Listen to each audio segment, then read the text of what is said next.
तर आज गेलो होतो नवीन मिशनवर, म्हणजे पनवेलमध्ये भरलेलं पाणी बघण्यासाठी। तर नमस्कार मित्रांनो, स्वागत आहे तुमचं आपल्या मिनी ब्लॉग मध्ये।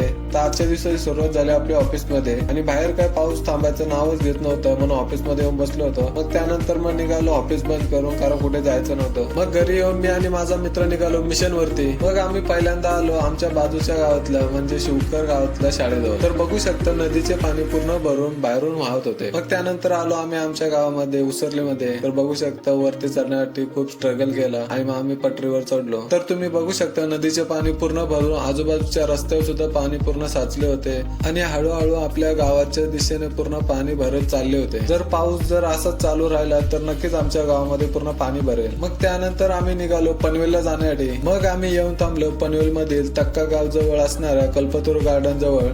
तर तुम्ही बघू शकता या नदीचे पाणी सुद्धा खूप जास्त प्रमाणात वाढले होते। मग त्यानंतर आम्ही आलो पनवेल मधील उरण नाक्याजवळ। तर इथे येऊन बघितले तर इतक्या जास्त प्रमाणात पाणी वाढले होते की पाणी पूर्ण ब्रिजला टच करून जात होते, त्यामुळे इथं पूर्ण भीतीदायक वातावरण झाले होते। मग त्यानंतर आम्ही आलो आपल्या पनवेल मधील भिंगारी आणि नांदगाव या गावाच्या मधल्या रोड मध्ये। तर इथला ब्रिज तर पूर्ण पाण्याखाली गेला होता आणि रस्ताच दिसत नव्हता, इतकं जास्त प्रमाणात पाणी भरलं होतं। मग त्यानंतर पावसामध्ये भिजलो होतो म्हणून गरम गरम सूप पिण्यासाठी थांबलो। तरी सर्वांना हीच विनंती आहे की काय गरजेचे काम असेल तरच बाहेर निघा। आणि आजचा ब्लॉग तुम्हाला कसा वाटलाय कमेंट करून सांगा। धन्यवाद।